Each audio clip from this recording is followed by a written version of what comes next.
আসসালামু আলাইকুম বন্ধুরা, কেমন আছেন সবাই? আশা করি অবশ্যই ভালো আছেন। তো বন্ধুরা, জায়গা জমি বা ভূমি রিলেটেড নতুন এবং পুরাতন কাগজপাতি যখন আপনি পড়তে যাবেন, কিছু শব্দ পাবেন যেই শব্দগুলো আপনার পক্ষে বোঝাটা কিছুটা দুরূহ।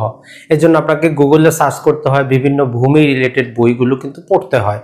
আজকেও হয়তো আমরা যে শব্দগুলো বা ভাষাটা ব্যবহার করতেছি, আজকে থেকে 50 বছর পর আমরা ভাষার ধরনটা কিন্তু চেঞ্জ হয়ে যাবে।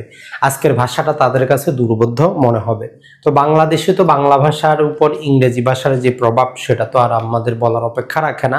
আমরা যেমন স্কুল, কলেজ, ভার্সিটি সবকিছু ইংরেজি করে ফেলেছি, এমনকি আমরা খারিজটা থেকে মিউটেশনে চলে এসেছি। তো যাই হোক, পুরাতন দলিলে কিছু শব্দ ব্যবহৃত হয়, অনেক শব্দ আছে, মোটামুটি 500-এর মতো শব্দ আছে।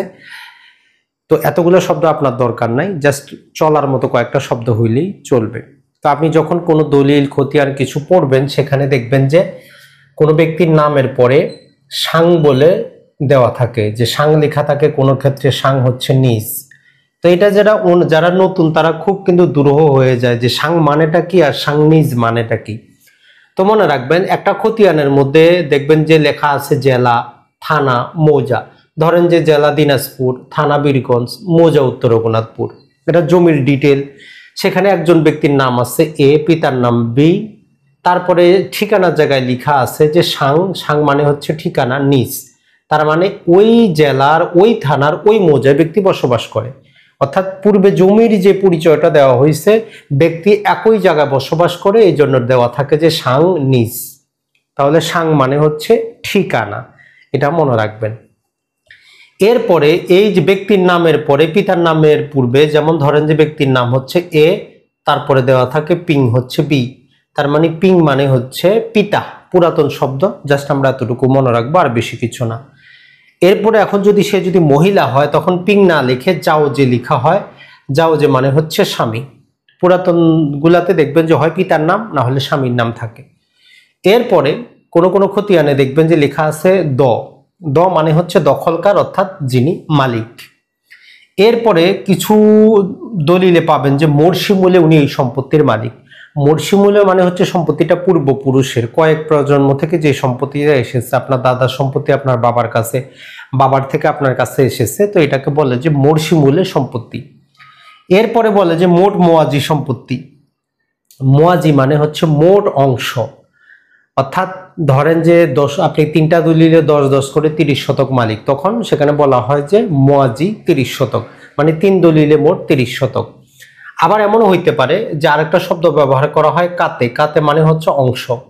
যেমন ধরেন যে আপনি 3 দলিলে 30 শতক মালিক, সেখান থেকে 15 শতক, তখন বলা হয় যে মোয়াজি হচ্ছে 30 আর কাতে হচ্ছে 15। তার মানে টোটাল সম্পত্তি হইলো আমাদের, যে মোয়াজি সেটা হলো আমাদের 30, তার মধ্যে কাতে মানে হচ্ছে অংশ, যেটা হচ্ছে আমাদের 15। তাহলে কাতে মানে হচ্ছে অংশ, মনে রাখবেন। এরপরে দেখবেন যে জায়গা জমি মামলা করতে গেলে সেই যে আরজিটা বা লিখিত জবাবে পাবেন যে নালিশি সম্পত্তি। নালিশি সম্পত্তি মানে যে সম্পত্তিটা নিয়ে মামলাটা বর্তমানে চলতেছে। নালিশি সম্পত্তি সেটাকে বলে যেই সম্পত্তির উপর মামলা চলতেছে। এরপরে হচ্ছে তামিল। তামিল মানে হচ্ছে যে আদেশ মোতাবেক কাজ করা। এসএলএন কোনো আদেশ দিল, একটা রায় লিখলো, তো সেটাকে তামিল করতে হয়, মানে সেই মোতাবেক পরবর্তী পদক্ষেপ নিতে হয়। সাব রেজিস্ট্রার কিছু করলো, সেই মোতাবেক পরবর্তী কাজটা করতে হয়, যাদেরকে বলি যে আমরা তামিল বা আদেশ মোতাবেক কাজ করা। তাহলে দেখেন, সাং মানে হচ্ছে ঠিকানা, পিং মানে হচ্ছে পিতা, যাও যে মানে হচ্ছে স্বামী, দং মানে হচ্ছে দখলকার, মর্ষি মানে হচ্ছে উত্তরাধিকারী, মোয়াজি হচ্ছে মোট জমি, কাতে মানে অংশ, নালিশি মানে বিরোধীয়, তামিল মানে হচ্ছে যে আদেশ মোতাবেক কাজ করা। এরকম অসংখ্য আমরা শব্দ পাবো। তবে এগুলো জানলে আপনার জন্য ইজি হয় পুরাতন দলিল খতিয়ানগুলা পড়া। আর এগুলো অবশ্যই আপনার জানতে হবে, যেহেতু আপনি যদি আইনজীবী হিসাবে কাজ করেন, কাউকে ভূমি রিলেটেড কোনো প্রকার উপদেশ দিতে চান, দলিল লেখক হন, অথবা আপনি যদি জায়গা জমি রিলেটেড ভ্যালুয়েশন করেন, ব্যাংকে আইনজীবী হিসাবে কাজ করেন, আপনার কিন্তু এই জিনিসগুলোর প্রয়োজন হবে। শব্দগুলো কিন্তু আপনি স্ক্রিনশট নিয়ে রাখতে পারেন, অথবা নিজে নিজে হ্যান্ড নোট করতে পারেন। দেখবেন যে একাধিক একসাথে 100 শব্দ পড়লে আপনার মনে থাকবে না।